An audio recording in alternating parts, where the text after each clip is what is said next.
आज के संदेश का शीर्षक है याकूब अध्याय 1। इसे सुनकर आशीष पाइए। स्वागत है। तो हम परमेश्वर के वचन में समय बिताएंगे और फिर प्रार्थना में हम समय बिताएंगे। और क्या आप तैयार हैं? तो आज से आगे हम क्या करेंगे? एक पत्री का अध्ययन करेंगे। जैसे पिछले हफ्ते घोषणा की थी, हम याकूब की पत्री का यहाँ अध्ययन करने वाले हैं। तो आपके पास अपनी बाइबल है, आशा करता हूँ आप बाइबल लाए हैं। मैं जानता हूँ इन दिनों में बड़ी आसानी से आप अपने फ़ोन में बाइबल लिए चलते हैं। ऐसा करने के लिए आपका स्वागत है। मैं बाइबल लेकर चलना पसंद करता हूँ, बस ये मुझे पसंद है। तो अगर आपके पास आपकी बाइबल है तो निकालिए याकूब की पत्री। और आज देखिए, हमारी योजना है कि एक अध्याय हम देखें हर रविवार को। अब दुर्भाग्यवश मैं अपना अनुभव बता रहा हूँ, सुबह 8 बजे की सभा में हमने अध्याय 1 पूरा नहीं किया है और हमें वचन 12 में ही रुकना पड़ा। मुझे पता नहीं कि अलग दूसरी लोकेशन पर क्या हुआ है। तो चलिए देखते हैं आज हम यहाँ पर इसे कैसे करते हैं 10:30 बजे की सभा में। तो देखिए, ये हमारी योजना है कि हर एक रविवार के दिन एक एक अध्याय देखें, और अगर इससे भी ज़्यादा समय लगे तो हम ऐसा ही करेंगे। तो जब भी किसी पत्री का अध्ययन करते हैं तो अच्छा होगा कि उसकी पृष्ठभूमि को जान ले, यानी लेखक के बारे में कुछ जानकारी, यानी जिसने ये पत्री लिखी है, और कुछ जानकारी कि उसने इसे क्यों लिखा और इसे किसको लिखा। ये तो हमें केवल एक संदर्भ देता है, ताकि और फिर जब हम उस अध्याय के वचनों को पढ़ने लगते हैं तो फिर हम समझते हैं, और साथ ही जिस संदर्भ में ये वचन लिखे गए हैं उन बातों का सही अर्थ लगा सकते हैं। तो चलिए पृष्ठभूमि बता दूं। अब ये याकूब की पत्री तो याकूब ने ही लिखी है, उसी का नाम दिया है, पर ये मनुष्य याकूब तो यीशु का रिश्ते में भाई भी था। अब इसके बारे में सोचिए, मरियम और यूसुफ से पैदा हुआ। मत्ती 13 में बाइबल हमें ये बताती है कि प्रभु यीशु मसीह के 4 और भाई थे, और बहनें भी हमें पता नहीं कितनी थी, उनके नाम नहीं दिए हैं। उनके 4 भाइयों के नाम है, और याकूब का नाम ये तो इस लाइन में पहला है, तो हम मानते हैं कि वो बाकी चारों में सबसे बड़ा था।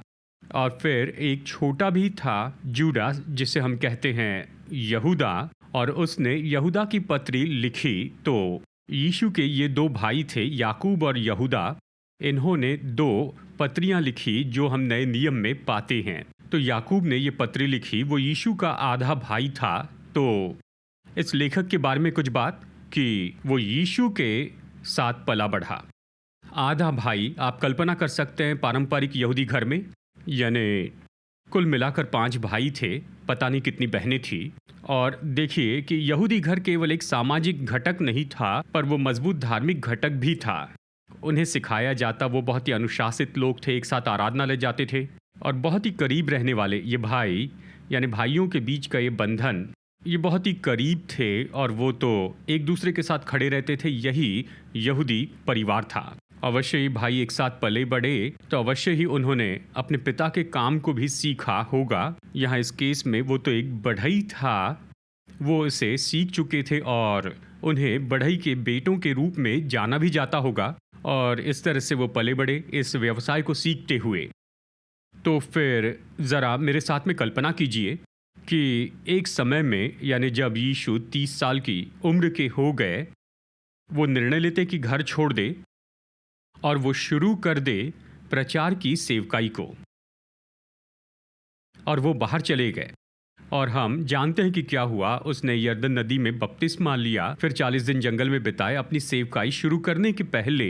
यहाँ यीशु अपनी सेवकाई शुरू करते हैं, और फिर वो प्रचार करने लगते, और बड़ी भीड़ उसे सुनने के लिए आने लगी। लोग चंगे हुए, दुष्टात्माएं निकाली गई, और चमत्कार होने लगे। तो आपको क्या लगता है, क्या प्रतिक्रिया होगी इन 4 भाइयों की? बाइबल हमें बताती है कि यीशु के किसी भी भाई ने उस पर विश्वास नहीं किया। और देखिए, यूहन्ना अध्याय 7 में आप ये वचन देख सकते हैं। यूहन्ना 7 वचन 5 में साफ बताता है, उसके भाई भी उस पर विश्वास नहीं करते थे। यानी याकूब तो सच में एक अविश्वासी था, उसने यीशु पर विश्वास नहीं किया। वो तो ये सोचता था कि देखो, हमारे भाई में कुछ न कुछ गड़बड़ी हो गई है, कुछ न कुछ गलत है। देखिए, वो उसके साथ 30 साल तक रहे, और जो कुछ भी हुआ, शायद वो जब 40 दिन जंगल में रहा था, हमें पता नहीं कैसे याकूब और दूसरे भाई इन सारी बातों को समझ रहे थे, पर हम ये जानते हैं कि उन्होंने विश्वास नहीं किया। यीशु पर विश्वास नहीं किया। उन्होंने यीशु को क्रूसित होते देखा, उन्होंने विश्वास नहीं किया वो आए, यही अंत था, शायद वो इसी के लायक था। लेकिन फिर कुछ हुआ। बाइबल हमें कुछ बताती है, 1 कुरिन्थियों अध्याय 15 वचन 7 में, कि जी उठे प्रभु यीशु मसीह अपने आधे भाई याकूब के सामने प्रकट हुए। यानी यीशु के जी उठने के बाद जब वो 40 दिनों तक अपने आप को बहुत से लोगों को दिखा रहे थे, उनमें से एक था कि याकूब के सामने जीवित प्रकट हुए और इसी ने उसे विश्वासी बना दिया। केवल उसे ही नहीं, बाकी सबको भी। जबकि याकूब यीशु पर विश्वास नहीं कर रहा था उसकी पृथ्वी की सेवकाई में, लेकिन जब उसने देखा कि जिसे क्रूस पे चढ़ाया गया था वो अब पुनरुत्थित हो चुका है, उसका जीवन बदल गया। उसने विश्वास किया। तो देखिए, ये एक बहुत बड़ी गवाही हो गई यीशु मसीह के शारीरिक पुनरुत्थान के लिए।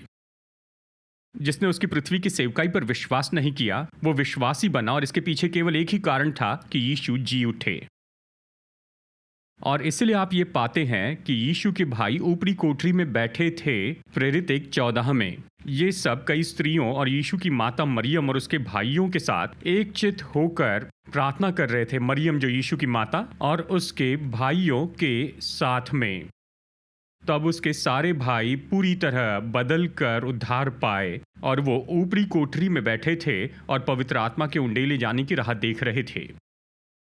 केवल एक ही कारण था, उसका पुनरुत्थान, क्योंकि पृथ्वी की सेवकाई में उन्होंने उस पर विश्वास नहीं किया। अब तक की बात आप समझ गए? अब देखिए, याकूब एक विश्वासी है। पेंटिकोस्ट के दिन वो वहां पर था, पवित्र आत्मा का बपतिस्मा पाया बाकी 120 लोगों के साथ जो ऊपरी कोठरी में थे, और वो कलीसिया के भाग थे, कलीसिया के जन्म और बिल्कुल शुरुआत से ही वहां यरूशलेम में।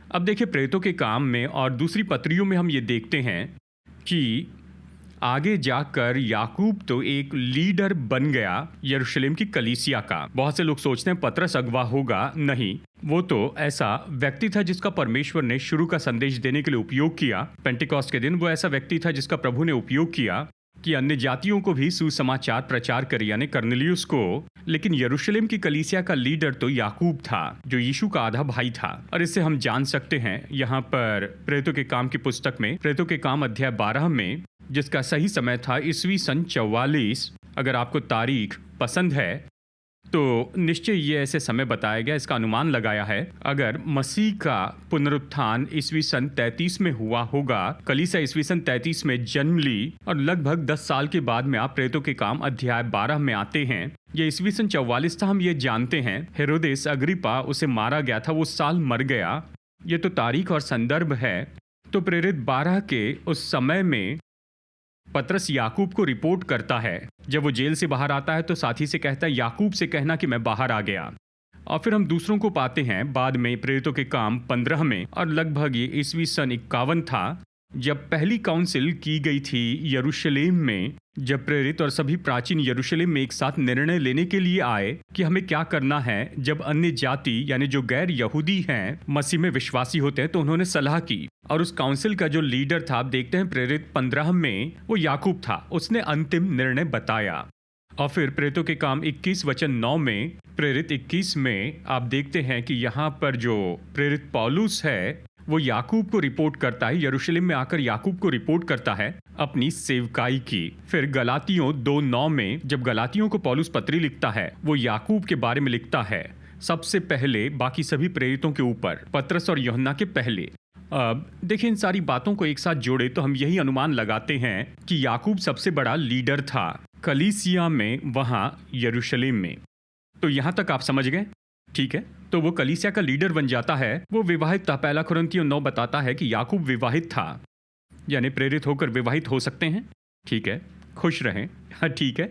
और देखिए, यानी इस समय तक याकूब को, इस समय तक उसे जाना गया याकूब जो धर्मी है, और ये तो बहुत प्रार्थना करने वाला मनुष्य है। ये तो बहुत ही गहरा धार्मिक व्यक्ति था। अब दिलचस्प बात यह है कि याकूब की ये जो पत्री है, ये तो नए नियम की पहली किताब है जो लिखी गई है। लगभग ये लिखी गई थी ईस्वी सन 44 के समय, और ये तो वो पहली काउंसिल जो सन 51 में यरूशलेम में हुई थी उसके पहले। तो ये किताब लिखी गई, अगर प्रेरितों के काम की किताब के साथ तुलना करनी है तो प्रेरितों के काम अध्याय 10 के समय में, जब पतरस को अन्य जातियों के पास में भेजा गया, क्योंकि अभी इस समय जब याकूब अपनी पत्री लिख रहा है उस समय तक सुसमाचार अन्य जातियों तक ले जाया नहीं गया था। तो अब तक अन्य जाति मसीह में आएंगे, ये जो बात थी ये उस समय शुरू की कलीसिया में समझने की बात नहीं थी। तो नए नियम में जो पहली किताब लिखी गई वो तो यही किताब है, याकूब की पत्री। ईस्वी सन 44 के लगभग सारे सुसमाचार लिखे जाने के पहले अगर आप सुसमाचार को देखें, पहला सुसमाचार जो लिखा गया वो लूका का था, ईस्वी सन 63 के आसपास लिखा गया। फिर मरकुस ईस्वी सन 66 के आसपास लिखा गया और मत्ती ईस्वी सन 66 के दौरान लिखा गया। यूहन्ना का सुसमाचार बाद में लिखा गया ईस्वी सन 80 या 85 में। ये सटीक साल नहीं है, लेकिन इन्हें स्वीकार किया जाता है जब सुसमाचार लिखे गए। और पौलुस की पहली पत्री लिखी गई यरूशलेम के काउंसिल के बाद ईस्वी सन 51 या 52 के आसपास, यानी पौलुस की पहली पत्री यानी पहला थिस्सलुनी की पत्री उस समय लिखी गई। तो याकूब की पत्री ईस्वी सन 44 के समय लिखी गई, मतलब यानी नए नियम के सारे प्रकाशन के बहुत पहले ही, यानी ये अन्य जातियों का मसीह के पास आने का प्रकाशन या समझ पाने के बहुत पहले, या हम मसीह में नई सृष्टि बनाए गए जानने के पहले, कि हम मसीह में अपनी पहचान को जाने, ये सारी बातें जानने के पहले ये सारा प्रकाशन जो प्रेरितों ने दिया वो तो इसके बाद में दिया। क्या आप सहमत हैं? तो याकूब प्राथमिक रूप में ये लिख रहा है, ये तो कलीसिया के जन्म के 10 साल के बाद में लिखा, या 11 या 12 साल बाद, कलीसिया के जन्म के बाद। तो इस पत्री में वो यहूदी विश्वासियों को लिख रहा है। वो अब तक तो अन्य जातियों के बारे में सोच भी नहीं रहा था, क्योंकि वो समझ तो आने की थी या उसका आना भी शुरू ही हुआ था कलीसिया में। तो वो यहूदी विश्वासियों को ये बता रहा था। और इस समय आप समझ सकते हैं प्रेरितों के काम 8 में बड़ा सताव हुआ, तो यहूदी विश्वासी, यहूदी मसीह, वो यरूशलेम से बाहर तितर बितर हो गए थे। ज़्यादातर तो उत्तरी भाग में गए जो वर्तमान में सीरिया का देश है, वो तो पूर्व में गए जो आधुनिक इराक है, उन दिनों में बेबीलोनिया मेसोपोटामिया था। और कुछ तो पश्चिम में गए, यानी भूमध्य सागर के आसपास के प्रांत में जो आधुनिक दिनों में टर्की है, वहाँ विश्वासी गए। और कुछ दक्षिण में गए जो इन दिनों में मिस्र है। तो यहूदी विश्वासी उस प्रांत में तितर बितर हो गए थे और याकूब तो उन्हें लिख रहा था, यानी सताव के बाद में जब विश्वासी तितर बितर होकर दूसरे देशों में गए थे। तो यही संदर्भ है। अब इनमें से बहुत से यहूदी विश्वासी मुश्किल समय का सामना कर रहे थे।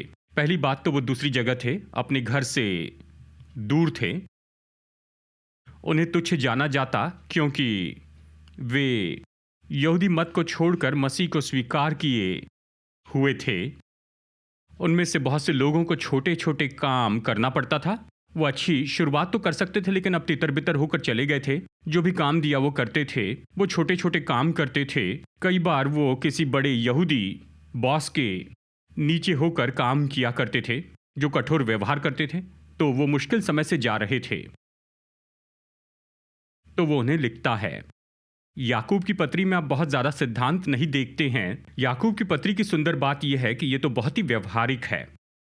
वो बता रहा है कि कैसे यीशु मसीह में अपने विश्वास को थामे रहे प्रतिदिन के जीवन में, विश्वासी के नाते अपना जीवन कैसे जिए। यीशु में विश्वासी के नाते याकूब की पत्री व्यवहारिक है, बहुत भारी सिद्धांत नहीं है। इसमें बताया कि ऐसी अलग अलग परिस्थिति है और यहाँ आप विश्वासी के नाते आप विश्वास में जिए। आप समझ रहे हैं?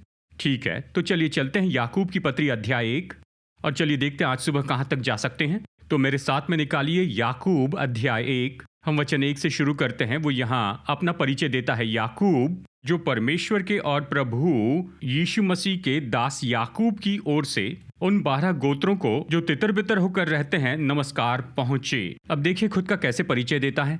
उसने नहीं कहा हेलो मैं यीशु का आधा भाई हूँ और यीशु ने जितनी भी शरारतें की वो सब तुम्हें बताऊंगा। उसकी सेवकाई शुरू करने के पहले नहीं, इस तरह से शुरुआत नहीं की। देखिए यहाँ पर किसी भी रीति से वो नहीं बताता है, नहीं समझाता है शरीर में भाई होने के रूप में। जो वो एक साथ रहते थे 30 साल तक, कल्पना कीजिए।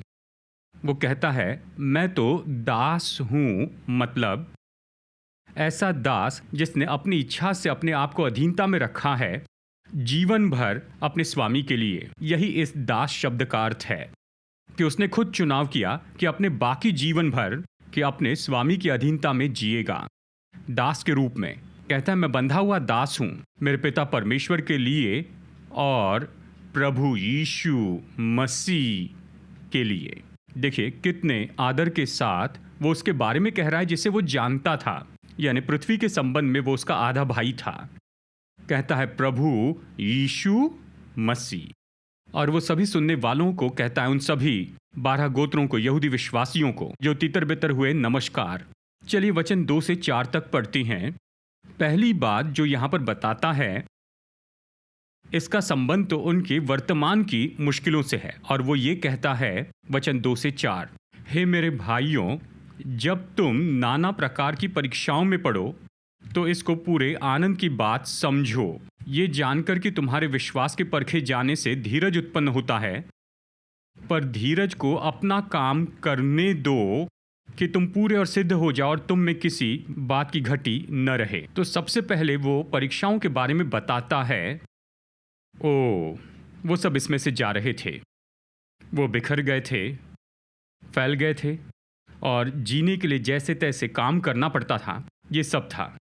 तो वो कहता है भाइयों, इसे आनंद की बात समझो जब तुम नाना प्रकार की परीक्षाओं में पढ़ते हो। अब ये परीक्षाएं बहुत ही दिलचस्प है, क्योंकि जब इसे ग्रीक में देखते हैं, ये ऐसा शब्द है जिसके लिए हम कह सकते हैं परीक्षा यानी तकलीफें या फिर मुश्किलें। यही शब्द नए नियम में भी है, जिसे वहां पर परीक्षा के रूप में दिखाया गया है या पाप में फंसाने के लिए चाहा, यही शब्द है। देखिए बाद में यानी वचन 12 में यही शब्द परीक्षा के रूप में बताया गया है। तो ये हिंदी के जैसे जैसे के शब्द होते हैं जिसका अलग अलग अर्थ होता है संदर्भ के ऊपर आधारित होकर। तो यहाँ परीक्षा शब्द का ऐसे उपयोग हुआ है, एक तो इसका अर्थ है मुश्किलें या इसका मतलब परीक्षा है, ये संदर्भ पर आधारित है। तो यहाँ पर वचन 2 में वो यहाँ कह रहा है मुश्किलें या तकलीफें, जीवन की चुनौतियों का सामना करना। क्या करने के लिए कहता है? वो कहता है जब तुम परीक्षा में पढ़ो तो इसे आनंद की बात समझो। पढ़ो मतलब ये नहीं कि बस एक परीक्षा का सामना कर रहे हैं, इसका मतलब कि आप उसमें गिरे हैं और आप पूरी तरह से उसमें घिर गए हैं परीक्षाओं से, मतलब परीक्षाएं आपको घेरे हुए हैं। यही तस्वीर है कि उसमें पढ़ो, इसे आनंद की बात समझो। ये ऐसा है जिसके बारे में आप आनंदित हो सकते हैं, हर्षित या शांत, ऐसी शाश्वती। अब समझो ये जो शब्द है दिलचस्प है, क्योंकि समझो शब्द, इसके पीछे ये विचार है कि ऐसा व्यक्ति जो लीडरशिप में है, या कहिए गवर्नर या कोई लीडर है, जो निर्णय लेते हैं, जो आज्ञा देते हैं कि ऐसा ऐसा हो जाए। तो जब वो कहता है इसे आनंद की बात समझो, तो कहता है तुम अगवे के रूप में चुनाव कर लो कि आनंदित हो जब तुम घिरे होते हो मुश्किलों से। दूसरे शब्दों में, आनंद ऐसा नहीं है जो आपके साथ होता है, ठीक है अगर हो गया तो इसे होने दो। आनंद तो ऐसा है जो आप चुनते हैं कि आप ये पाएंगे आपकी परिस्थितियों के बावजूद। तो आप उसे समझते हैं, आप उसके अगवे होते हैं, अगवे के रूप में आप खड़े होते हैं और आप कहते हैं मैं चुनता हूं, मैं आज्ञा देता हूं कि आनंदित हो जाऊं। इसे समझो मतलब ये ऐसा है कि इसमें आप अगवे हैं, ये तो आपकी आज्ञा से हैं आनंद के लिए, इसके बजाय कि आनंद आने की राह देखें। तो भाइयों, इसे आनंद की बात समझो जब तुम पढ़ो या घिर जाते हो मुश्किलों से। लेकिन क्यों और कैसे? अगला वचन, वचन 3, क्योंकि तुम ये जानते हो। क्या जानते हैं? ये जानकर कि तुम्हारे विश्वास के परखे जाने से धीरज उत्पन्न होता है।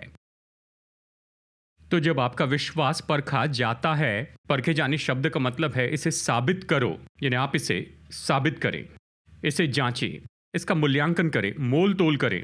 जब आपका विश्वास परखा जाता है तो ये क्या करता है? ये कुछ उत्पन्न करता है, ये धीरज उत्पन्न करता है, या सहते जाने को या डटे रहने को या देखिए, मैं आपको समानार्थी शब्द बता रहा हूं, ऐसा जिसे आप समझ सके, या स्थिर रहना, या निरंतर उसमें बने रहना, समय में सहते रहने की योग्यता आपके विश्वास के परखे जाने से उत्पन्न होता है या बढ़ता है। सहते जाना, धीरज। अब ये धीरज इतना महत्वपूर्ण क्यों है, क्या बड़ी बात है? तो रोमियो में चले, संदर्भ में देखते हैं। रोमियो अध्याय 5 वचन 3 और 4। ये तो प्रेरित पौलुस है जो कई साल बाद लिख रहा है। रोमियो अध्याय 5 वचन 3 और 4 में वो फिर से दोहराता है जो याकूब कह रहा है। रोमियो अध्याय 5 वचन 3 और 4 में वो कहता है, केवल यही नहीं वरन हम क्लेशों में भी घमंड करें। यहां पर फिर से क्लेश के बारे में कह रहा है। और फिर आगे ये कहता है, ये जानकर कि क्लेश से धीरज उत्पन्न होता है, और धीरज क्या करता है, और धीरज से खरा निकलना होता है। चरित्र कैसे बनता है? वो भीतरी मनुष्यत्व का बल, यानी आप सच में कौन हैं, वो बनता है इस क्रिया के द्वारा कि जब आपका विश्वास परखा जाता है, ये उत्पन्न करता है सहते जाना, डटे रहना, या फिर बने रहना, या आनंद में उसमें बने रहना। और इस तरह खरे निकलने से चरित्र बनता है। चरित्र तो हीरे के जैसे है। जो हीरा है वो तो कार्बन के द्वारा बनता है। जब कार्बन बहुत ज़्यादा प्रेशर में और तापमान में होता है, ये तो पहले बहुत ही साधारण था, कार्बन। और दूसरी ओर देखिए, हीरा है, लेकिन ये बहुत बड़े दबाव और तापमान से जाता है। क्या आप समझ रहे हैं? तो चरित्र आपके ऊपर किसी के हाथ रखने से नहीं आता। आपको चरित्र का अभिषेक नहीं मिल सकता, चरित्र को निर्माण करना पड़ता है। आमीन। और ये कैसे बढ़ता है? जब आप जाते हैं जीवन की परिस्थितियों से और वो सहनशीलता बढ़ाते जाए, और वो सहनशीलता उत्पन्न करेगी चरित्र, और चरित्र हमें आशा के लोग बनाता है। इसका मतलब क्लेश में भी हमारे पास आशा है। क्यों? क्योंकि हम इससे गए हैं और हम चरित्र के लोग हैं। हमारे भीतर में वो नैतिक भीतरी बल है हमारे अंदर। इसे आनंद की बात समझो भाइयों। जब तुम नाना प्रकार की परीक्षाओं में पढ़ते हो तो जान लो, तुम ये जानते हो कि तुम्हारे विश्वास के परखे जाने से धीरज उत्पन्न होता है। हमने रोमियो 5 में देखा, धीरज से चरित्र उत्पन्न होता है, और चरित्र ही वो हीरा है जिसे परमेश्वर ढूंढते हैं। जैसे उसने वचन 4 में कहा, पर धीरज को अपना काम पूरा करने दो, कहा कि तुम पूरे और सिद्ध हो जाओ और तुम में किसी बात की घटी न रहे। दूसरे शब्दों में, अपनी जगह पर बने रहें। धीरज अपना काम पूरा करे ताकि आप पूरे और सिद्ध होकर आ सको और किसी बात की घटी न रहे। दूसरे शब्दों में कहिए कि अगर हम कोई कोर्स करना चाहते हैं, जैसे कि हम में से बहुत से लोग ऑनलाइन लर्निंग कोर्स करना चाहते हैं, लेकिन ऑनलाइन लर्निंग उसमें ड्रॉप आउट्स होते हैं 80-90% लोग उसे कोई पूरा नहीं करता। साइन अप करना तो मुफ्त में है, साइन अप करना आसान है। ऐसे कोर्सेस हैं, पर उसे पूरा करना मुश्किल है। हम उसमें बने नहीं रहते। यहां पर कहता है कि धीरज को अपना पूरा काम करने दो कि तुम सिद्ध हो, ताकि आप ही वो हीरा बन जाए, कि तुम पूरे और सिद्ध हो जाओ। सिद्ध मतलब कोई घटी ना हो, पूरे हो, पूरे बढ़ जाए, परिपक्व हो। तो फिर परिपक्वता कहाँ से आती है? लोग कहते हैं मुझे आत्मिक रीति से परिपक्व होना है, पर यह कोई उंडेल नहीं सकता, यहाँ पर हाथ रखकर आपको परिपक्वता नहीं दे सकता। ये तो इस क्रिया के द्वारा आती है। धीरज को अपना काम पूरा करने दो। अब इसके बारे में सोचिए। देखिए, प्रतिदिन के जीवन में आप किस पर भरोसा रखेंगे? अगर आपको एक महत्वपूर्ण काम करना है, अगर उसे करना है, तो क्या आप इसे अनजान को वो देंगे या उसे ढूंढेंगे जिसने कोशिश की और साबित करके दिखाया? किसे चुनेंगे? आप तो शायद उसे पसंद करेंगे जो कि साबित कर चुका है। तो प्रभु राज्य में भी ऐसा ही है। परमेश्वर हम पर भरोसा रखते हैं, जैसे उसने हमें साबित करके देखा है जीवन की यात्रा में, तो काम के लिए हम पर भरोसा रखते हैं। क्या आप समझ रहे हैं? तो वो सीधा साफ बोलते हैं, कहते हैं, चलिए परीक्षा के बारे में कहते हैं। लेकिन जब परीक्षा से हम जाते हैं तो वो एक चीज कौन सी है जो हम सबको चाहिए? अवश्य हमें बल और ये सब चाहिए, पर एक चीज हमें चाहिए, हमें बुद्धि चाहिए।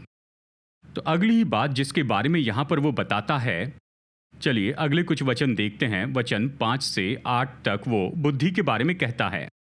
तो वो कहता है, यह है याकूब अध्याय 1 वचन 5 से 8। यहाँ परीक्षाओं के बारे में बताने के बाद कहता है, अब मैं जानता हूं तुम्हें इन परीक्षाओं में से जाना पड़ेगा, इसका मूल्य है। तो हमें क्या चाहिए? हमें बुद्धि चाहिए। वचन 5 से 8, पर यदि तुम में से किसी को बुद्धि की घटी हो तो परमेश्वर से मांगे, जो बिना उल्हाना दिए सबको उदारता से देता है और उसको दी जाएगी।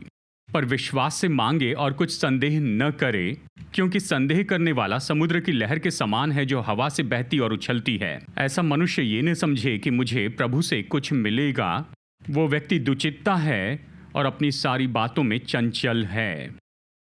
देखिए, एक चीज हमें चाहिए, वो है बुद्धि। अवश्य ही जीवन की प्रतिदिन की परिस्थिति में, और विशेषकर जब हम इन परीक्षाओं में से जाते हैं, ओ प्रभु बुद्धि दीजिए। पता नहीं मैं क्या करूं, मैं इसमें से कैसे जाऊं। ठीक है, मुश्किलें, परीक्षाएं, हमें क्या चाहिए? बुद्धि।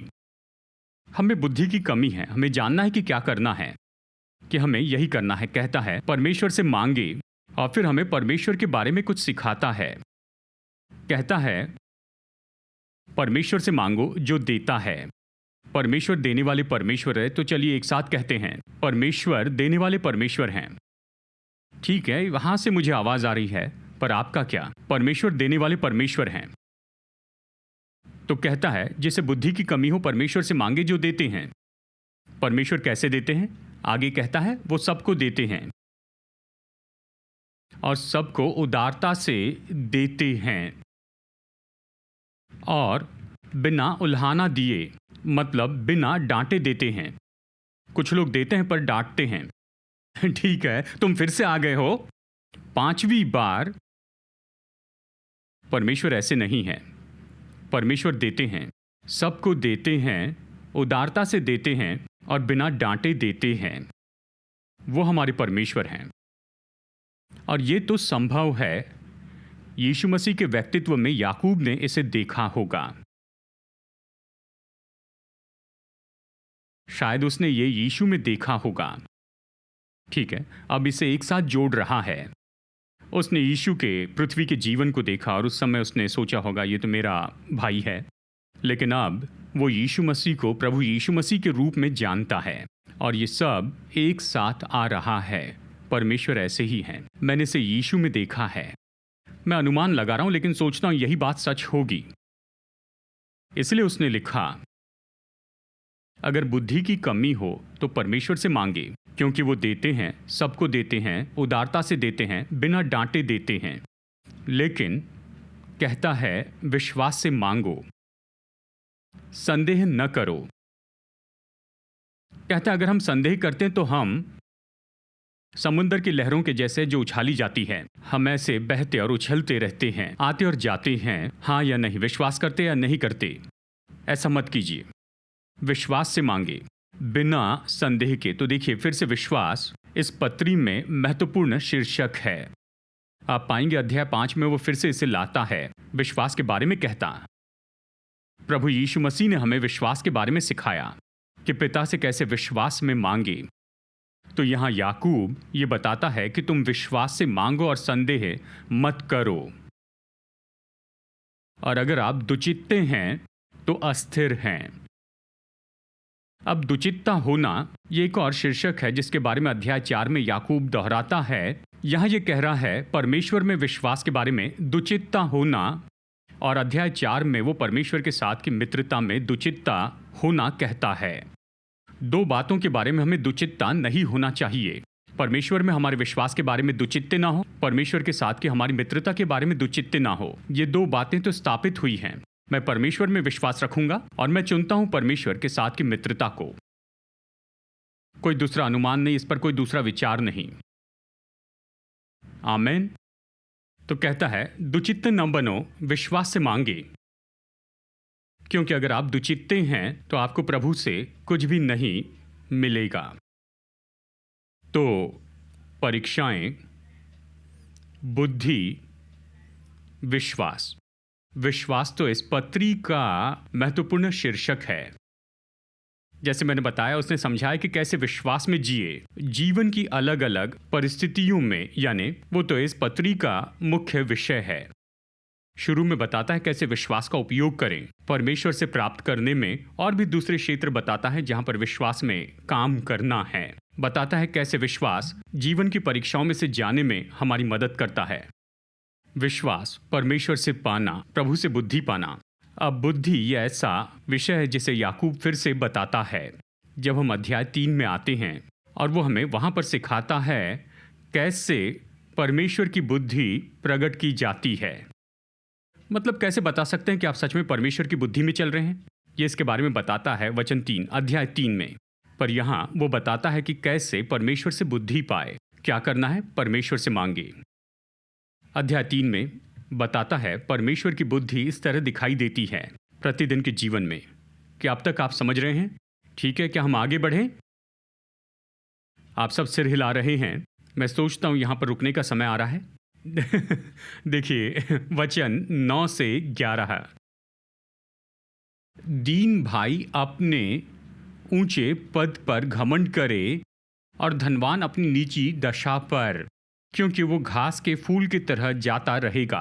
क्योंकि सूर्य उदय होते ही कड़ी धूप पड़ती है और घास को सुखा देती है, उसका फूल झड़ जाता है और उसकी शोभा जाती रहती है। उसी प्रकार धनवान भी अपने मार्ग पर चलते चलते धूल में मिल जाएगा। तो एक और सामान्य मुद्दा याकूब की पत्री में है, वो तो धनी और कंगाल है। कंगाल और धनी, इसके बारे में अध्याय 1, अध्याय 2, अध्याय 3 में बताया, और अध्याय 4 और अध्याय 5 में भी उनके बारे में कहता है। क्योंकि जैसे हमने कहा कि ऐसे कुछ यहूदी लोग हैं जो अच्छा कर रहे हैं, और ऐसे भी कुछ है जो उतना अच्छे से नहीं कर पा रहे हैं। तो ये पहला निर्देश का वचन जो यहाँ पर दे रहा है, अगर परमेश्वर किसी को उठाते हैं जो कंगाल था, उठाते हैं, तो कहता है कि वो महिमा दे और वो खुश हो जाए कि परमेश्वर ने उसे उठाया है।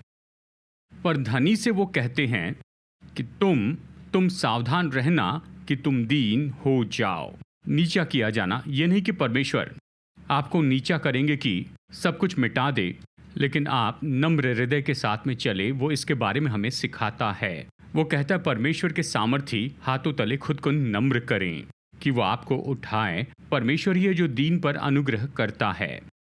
वो धनी से कहता है कि तुम्हें इस बात पर घमंड करना है, यह अनुग्रह है कि तुम दीन रहो।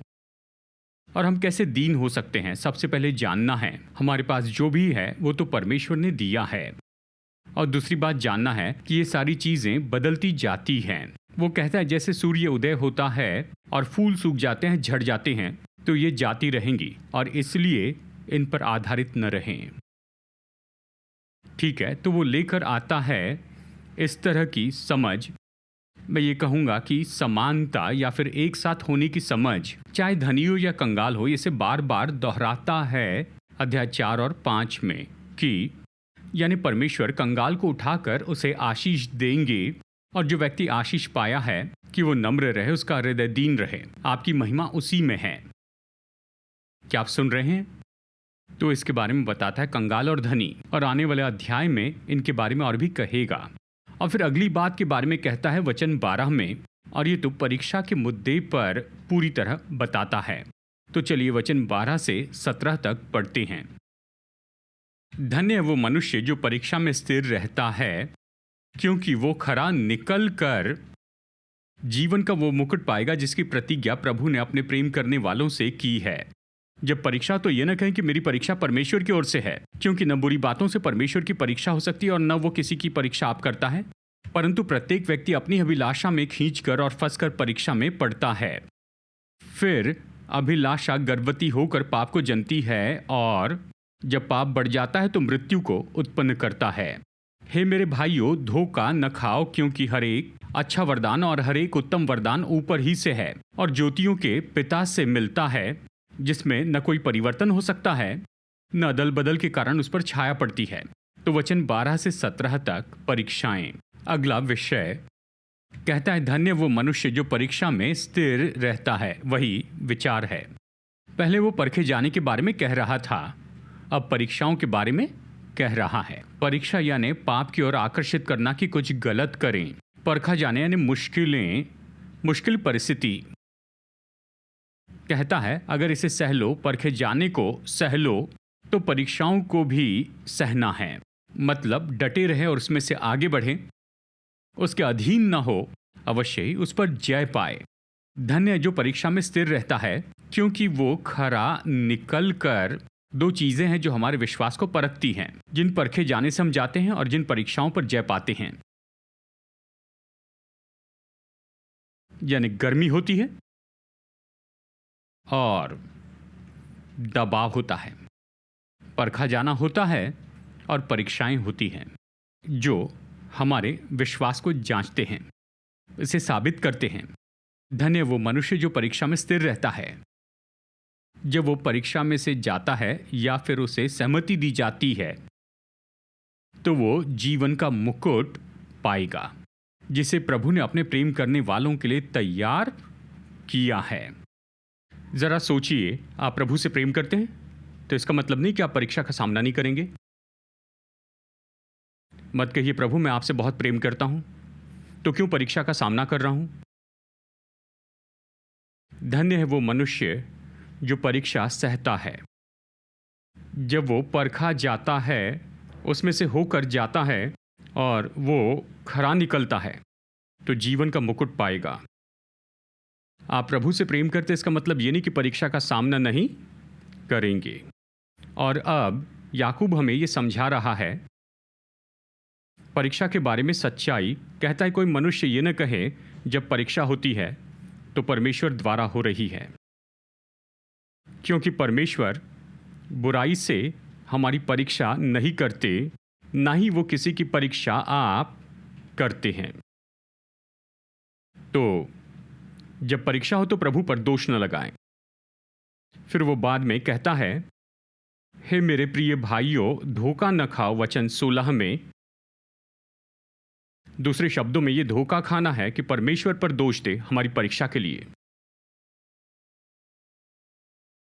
पर शैतान चाहता है कि आप इसी पर विश्वास करें। शैतान चाहता है कि आप विश्वास करें कि बुराई करने की ये युक्ति, ये तो परमेश्वर ने आपको दी हुई है। उदाहरण के लिए, आप ऑफिस में हैं।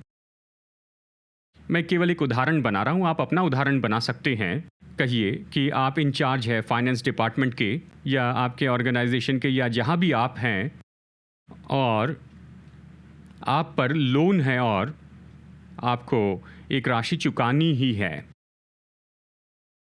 और फिर आपके ऑफिस में कुछ पैसा है जिसके ऊपर में आप इंचार्ज हैं। कहिए आप कोई डील कर रहे हैं और वहाँ पर के वो व्यक्ति कहते हैं कि यदि आप मुझे इतना पैसा देंगे तो मैं आपको इतनी रिश्वत दूंगा। आप कहेंगे, वाह, मेरे प्रयोजन के लिए परमेश्वर का तरीका होगा। परमेश्वर प्रबंध कर रहे हैं। वो आपको जितनी रिश्वत दे रहे हैं वो तो बिल्कुल उतना ही पैसा है जितना आपको लोन चुकाना है। आप कहेंगे ये ईश्वरीय प्रबंध है, दोनों संख्या मिलती है। और वो रिश्वत जिस तारीख को देने वाले हैं वो तो आपके लोन चुकाने के 2 दिन की पहली की तारीख है। तो ये तो निश्चय परमेश्वर हैं। याकूब कहता है, कोई मनुष्य ये न कहे जब उसकी परीक्षा हो तो परमेश्वर के द्वारा हो रही है। क्या आप सुन रहे हैं? ये तो ऐसा जाल है कि आप कुछ बुरा काम करें या फिर कुछ गलत करें, वो परमेश्वर से नहीं हो सकता। खुद को धोखा न दे। फिर वो हमें बताता है कि परीक्षा कैसी होती है। वचन 14, प्रत्येक व्यक्ति अपनी ही अभिलाषा से खींच कर और फंस कर। अब ये खींच कर शब्द बहुत ही दिलचस्प तस्वीर देता है। ये मानो किसी को मोहित करके लेकर आना है, यानी वो अपने सुरक्षा की जगह से बाहर आ जाए ताकि आसानी से उसका शिकार किया जा सके। खींच कर, ताकि आपको आपकी जगह से खींच कर निकाल दे। तो इच्छाएं क्या करती हैं? हमारी इच्छाएं हमें सुरक्षा की जगह से बाहर खींचती है। अब शैतान केवल आपकी इच्छाओं से खिलवाड़ कर सकता है। संसार केवल आपकी इच्छाओं को ही खींच सकता है, लेकिन आखिरकार ये तो आपकी इच्छाएं हैं जो आपको आपकी सुरक्षित जगह से खींचकर निकालती है। क्या आप सुन रहे हैं? हाँ या नहीं? क्योंकि अगर आप चुप रहे तो मुझे ये सब कुछ फिर से दोहराना पड़ेगा और वचन 1 में वापस जाना होगा। थोड़े जवाब आए हैं। ठीक है, लेकिन हर एक मनुष्य, हर एक की परीक्षा होती है जब वो अपनी ही इच्छाओं में खींचकर निकलता है। हमारी इच्छाएं हमें सुरक्षा की हमारी जगह से खींचकर निकालती हैं। मत कहिए शैतान ने मुझसे ये करवाया। नहीं, वो केवल आपकी इच्छाओं से खेल सकता है। ये मत कहिए मेरे दोस्त ने मुझे करवाने लगाया। संसार केवल आपकी इच्छाओं को खींचता है, लेकिन ये आपकी इच्छा है जो आपको बाहर लाती है आपकी सुरक्षा की जगह से। हर मनुष्य की परीक्षा होती है जब वो अपनी इच्छाओं में खींचकर और फंस कर पड़ता है। और फंस कर, देखिए फंस कर मतलब जकड़ गया। हमारी इच्छाएं क्या करती है? हमें सुरक्षा की जगह से निकालती है और हमें फंसा देती है, बंदी बना देती है। और जब अभिलाषा गर्भवती होती है, मतलब इच्छा को समर्पण कर दिया जाए, तो ये पाप उत्पन्न करता है। और पाप जब आप उसमें बने रहते हैं, निरंतर उसे करते हैं और आपके जीवन के ऊपर अधिकार करने लगता है, तो ये मृत्यु उत्पन्न करता है। तो वो कहता है, धोखा न खाओ मेरे प्रिय भाइयों। परमेश्वर पर दोष न लगाओ या किसी और पर दोष न लगाओ। अपनी परीक्षा के लिए उसका सामना करो, जिम्मेदारी उठाइए। ये आपकी अपनी इच्छाएं हैं। और फिर आगे अध्याय 4 में वो फिर से इच्छा के बारे में बताता है, और वो यहां पर बताता है सुख विलास के लिए हमारी इच्छाएं। वो इस विषय पर फिर से बोलता है, बहुत मजबूती से बोलता है इसे समझाते हुए। अध्याय 4 में हम इसे बाद में देखेंगे, ये मुश्किल है, बाद में देखेंगे। यहां वो कहता है, परीक्षाएं आती हमारी ही इच्छाओं के कारण, परंतु परमेश्वर तो यही है। वचन 17, हर एक अच्छा और हर एक उत्तम दान ऊपर ही से आता है। क्या वो अच्छा है? क्या वो उत्तम है?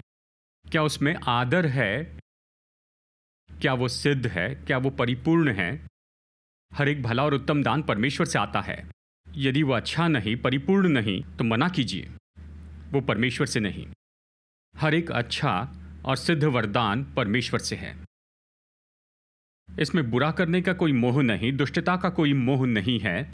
ये अच्छा है, ये उत्तम है, ये सद्गुणी है, सिद्ध है।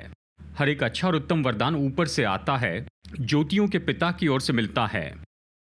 ये ऐसा नहीं कि परमेश्वर ज्योति है, लेकिन सब कुछ जो ज्योति से है वो उसी से है। वो ज्योतियों का पिता है, जिसमें न तो कोई परिवर्तन हो सकता है, कोई अंधकार नहीं, उसमें कोई अदल बदल नहीं। परमेश्वर यही है। आमीन। और हम यहीं तक गए थे हमारी 8 बजे की सभा में।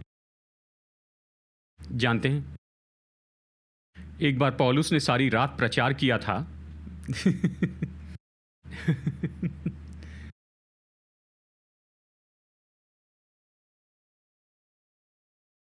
तो हम कोशिश करेंगे कि उसका रिकॉर्ड तोड़े। मुझे पता नहीं, खैर मैं सोचता हूँ कि हमें यहीं पर रुकना चाहिए। ये यहीं पर रुक जाते हैं, नहीं तो वचन पचाने में मुश्किल हो सकती है। क्या आप इसे समझ रहे हैं?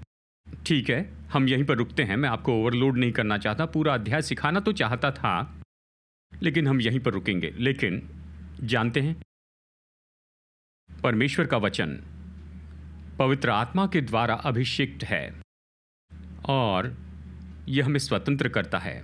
सच्चाई तो यही है, सत्य स्वतंत्र करता है, सत्य हमें पूरी तरह बदल देता है।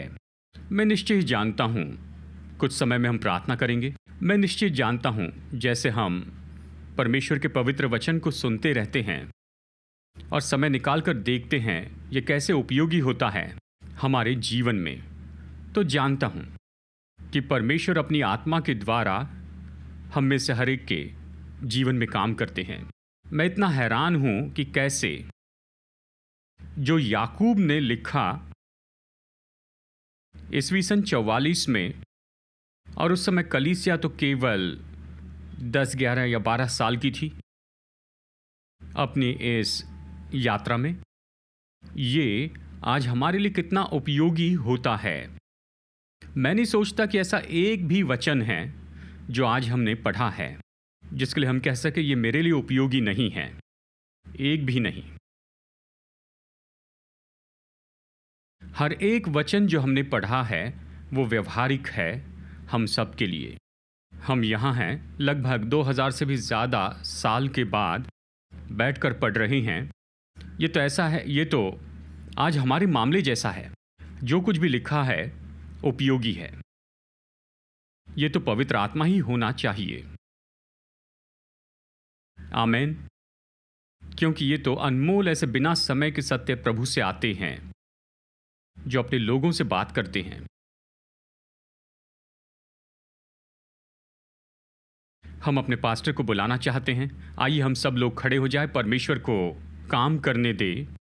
आज की ये सभा खत्म करने के पहले हम कुछ समय प्रार्थना करेंगे और आज हमने जो भी सुना है परमेश्वर के वचन से, रवि और दूसरे, आइए सलीना, नैन्सी, रोशन, और आप भी अपने माइक्स उठा लीजिए।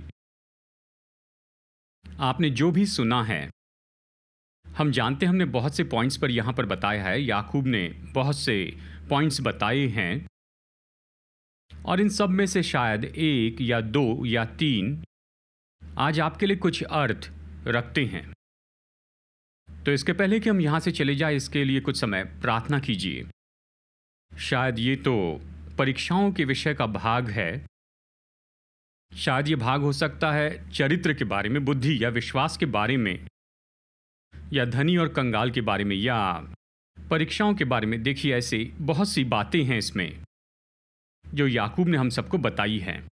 कुछ ऐसा है जो आप महसूस करते हैं कि ये आपके लिए है।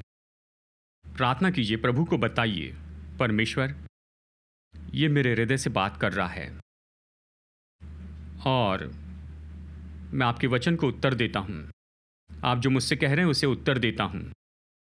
कृपया करके कुछ समय प्रार्थना कीजिए और अंतिम प्रार्थना करके सभा खत्म करेंगे। धन्यवाद यीशु। अभी कुछ समय हम आपकी सेवा करेंगे। बस पवित्र आत्मा को समय दीजिए कि हमसे बातें करें। बस कुछ पल के लिए आप अपने हृदय को खुला रखिए।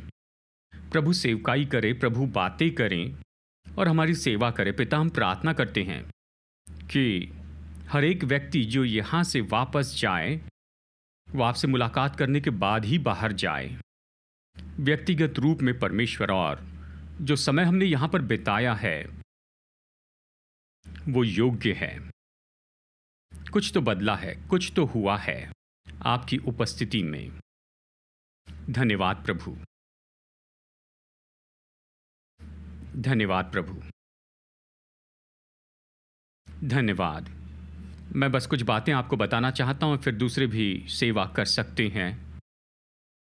मैं कुछ लोगों से बात कर रहा हूं जो कि ऐसी परिस्थिति में है जहां आप सोच रहे हैं क्या धनी होना अच्छा है। हमने इसके बारे में कहा, इसके बारे में पढ़ा, आप सोच रहे हैं क्या ये सच में ठीक है? आपके मन में ये बहुत से सवाल हैं जो आपके दिल में हैं परमेश्वर के राज्य के लिए या जो भी हो, क्या विश्वासी का धनी होना ठीक है? मैं आपको शाश्वती देता हूँ परमेश्वर के वचन से। ये ऐसी चीज़ें हैं जो पूरी तरह से सही हैं। जब तक कि हम ये चुनाव करते हैं कि परमेश्वर का आदर करें जिससे उसने हमें आशीष दी उसके द्वारा।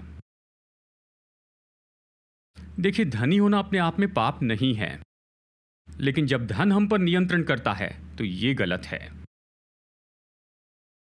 आप में से कुछ लोग आज सुबह यहाँ पर हैं, आप कश्मकश में हैं, आप निश्चित तो नहीं हैं, आप अपने हृदय में निश्चित नहीं हैं कि प्रभु आशीष दे तो ये ठीक है। प्रभु को धन्यवाद दे कि जब वो हमें आशीष दे तो हम दूसरों के लिए आशीष हो, हम आशीष हो सकते हैं।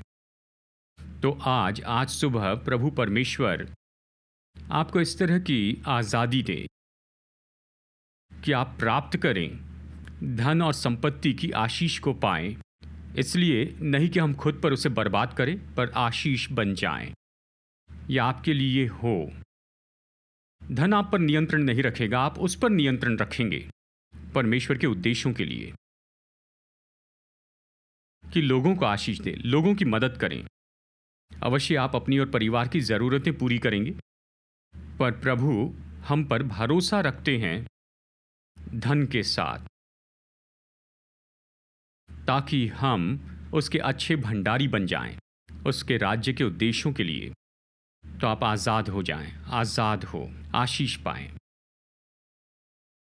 आज जो भी बातें कही गई हैं, अगर इनमें से किसी बात ने आपके दिल से बात की है तो निश्चय ही आप हाथ उठाइए और प्रभु को धन्यवाद दीजिए। जी हाँ, हाँ, यहाँ पर बहुत से लोगों ने हाथ उठाया है।